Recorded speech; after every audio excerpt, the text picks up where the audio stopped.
do you plan to investigate President Trump's former FBI Director Christopher Wray? Yes or no?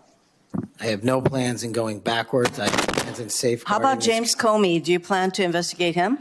Senator, every investigation will be subject to the same legal standard. Do you plan to investigate James Comey, who's on your list? I have no intentions of going backwards. How about Bill Barr? Every intention of using the Constitution. How about Bill Barr? Do you plan to investigate him, who's on your executive branch deep state, and you say you're going to ferret out the deep state? No one yes or that no? did not break the law will be investigated.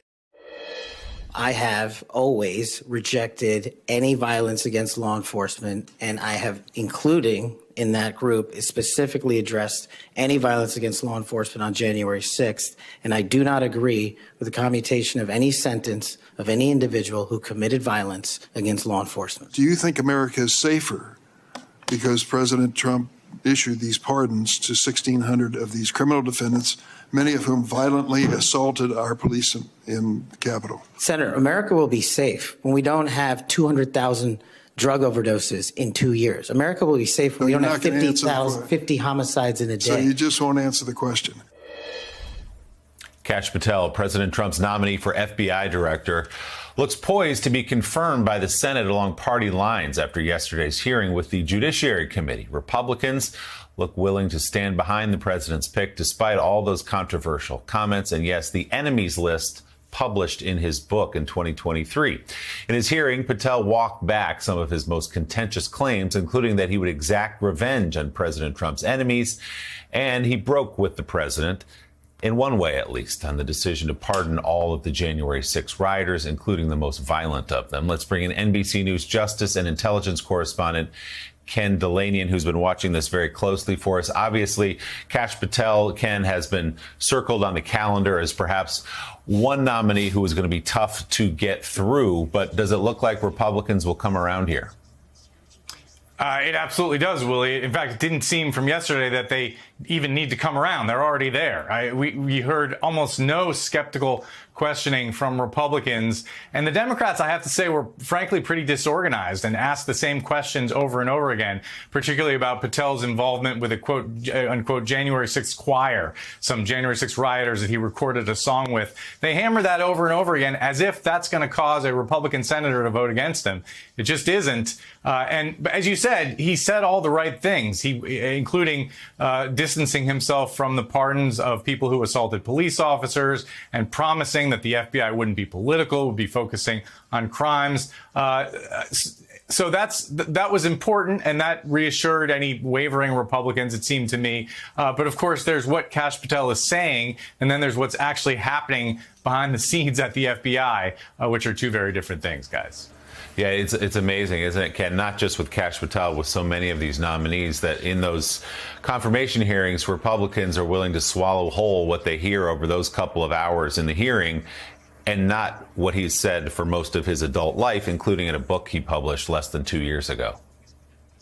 Yeah, that's right. And I think there's a contrast, actually, between the Patel hearing and the Tulsi Gabbard hearing, where Democrats were very focused and working together and asking the kind of questions that they knew would trouble Republicans. And you heard some very clear Republican skepticism in that hearing about Tulsi Gabbard. Whether they're going to actually vote against her is another question. But yeah, and in terms of Kash Patel, they were completely on board. It's also worth noting that Tom Tillis, one of the senator who introduced Kash Patel, sort of shepherded him at the hearing, was even stronger on the issue of the pardons. He said that he had been telling Capitol Police officers that the pardons, quote unquote, sucked, and that the president must have gotten bad advice when he pardoned people who assaulted police officers.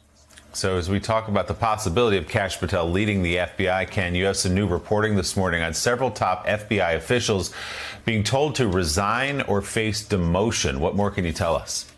Yeah, that's right, Willie. Depending on who you talk to, they've either been told they're facing demotion or will be fired, although these are career civil servants, so they can't easily be fired. Look, there is a purge happening at the top levels of the FBI that is unprecedented in American history. Louis Freeh, when he came in the 90s, he sent a lot of people from headquarters into the field, but that was a different context. He was a career FBI person, hired under normal circumstances. Here you have partisan warriors who are doing this. There are people who are already in the director's office, one of whom worked for Jim Jordan, one of the FBI's most ardent critics. And what's really interesting is Kash Patel was asked about the possibility of mass firings by Senator Cory Booker. I think we have that sound. Let's play that.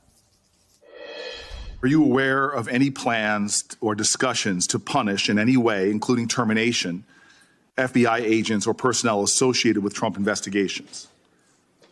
Senator, just to be clear, I did not participate in any of those DOJ decisions. Sir, that's a yes or no question. Are you aware of any plans or discussions to punish in any way, including termination, FBI agents or personnel associated with Trump investigations? Yes or no? I'm not aware. So within 2 hours of that statement, this purge started happening, and all of I just watched some of Donald Trump's press conference about the tragedy last night, and it was disgusting. It was disgusting. First of all, our hearts go out to the victims' families, to the first responders. This is awful. But what is also awful is to watch the President of the United States stand up at the White House and claim that it is women or black people or Latinos working at the FAA that caused this crash. This idea that by hiring non-white men, you are putting the nation's safety in jeopardy, or that non-white men caused this crash, is unconscionable. We need to get to the bottom of what happened. Nobody's going to know today what caused that crash. But what we absolutely know is that it is not women working at the FAA that caused that crash. What we definitely know is it is not black employees at the FAA that caused that crash. There are some true things. President Trump forced out of office the administrator of the FAA. He's been waging a regular assault on public employees since he came into office. He forced the entire Aviation Security Review Board, Advisory Board, to step down. We don't know whether those things had anything to do with this crash, but we should take the time to get to the facts. And everybody in this country should be outraged that Donald Trump is standing up on that podium lying to you, deliberately lying to you about what the cause was, and further using the White House as a means to try to divide us from each other. That performance was disgraceful, and every single senator and member of Congress should call him out for how disgraceful it was. Evidence, he said it was common sense. Is that common sense backed up by any facts? It is not. I think we have to say first and foremost that there is zero evidence whatsoever that anything to do with the FAA's efforts to hire people of diverse backgrounds, people with disabilities, had anything to do with this tragedy. So I think this is one of these fact checks where it's like, wait, why are we even talking about this? But we're talking about it because the president started a national conversation about FAA hiring practices. So I think it's important for people to know a couple things. First of all, at that press conference, President Trump read out a sentence from the Biden-era FAA website about the FAA's desire to hire people with so-called targeted disabilities. Those are significant disabilities like psychiatric, intellectual issues, paralysis, missing extremities, and so on. What he did not mention, Pamela, was that that exact language was on the FAA website under President Trump, the entirety of his own administration. We grabbed a screenshot from December 2020, late in his first term. So this was not something Biden invented. In fact, it's been on that website at least since 2013. Number two, this was not just language on a Trump-era website. In fact, in 2019, under President Trump, the FAA launched a pilot program specifically to hire people with these so-called targeted disabilities, intellectual, psychiatric, etc., in air traffic control roles. So they emphasized at the time these people would have to meet all criteria in terms of medical criteria, qualifications, security criteria. But regardless, this was not something the Biden administration invented, as he suggested. I also want to ask about timing, because the president said the articles he was reading from were from January 14th, just a week before he came back to office. And so they showed that Biden made a last-minute diversity push at the FAA.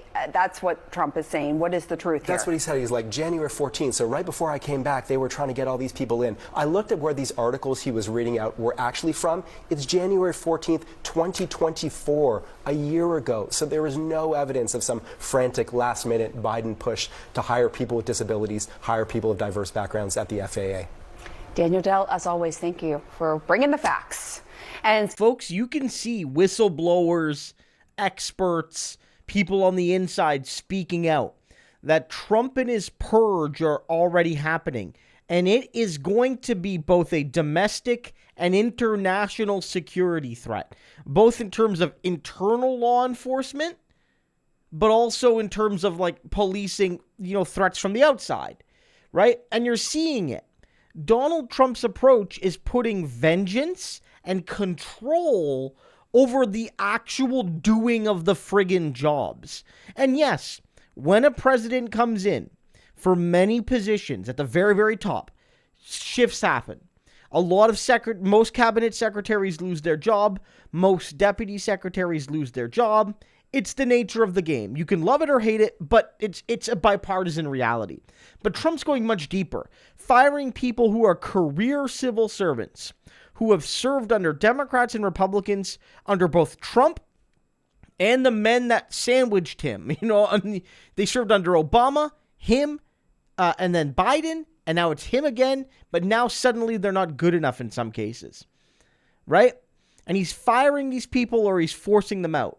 And you also saw it with the FAA, right? So whether it's plane crashes or whether it's policing, people are coming out and saying, no, Donald Trump is causing these issues. Remember, it was he who forced out the previous FBI director. The FBI director's term was not up, but he forced him out. And it was Elon who apparently went on behalf of the White House, I guess, and forced out the FAA director days before this tragedy. People are warning us. Donald is causing all the international and domestic security crises.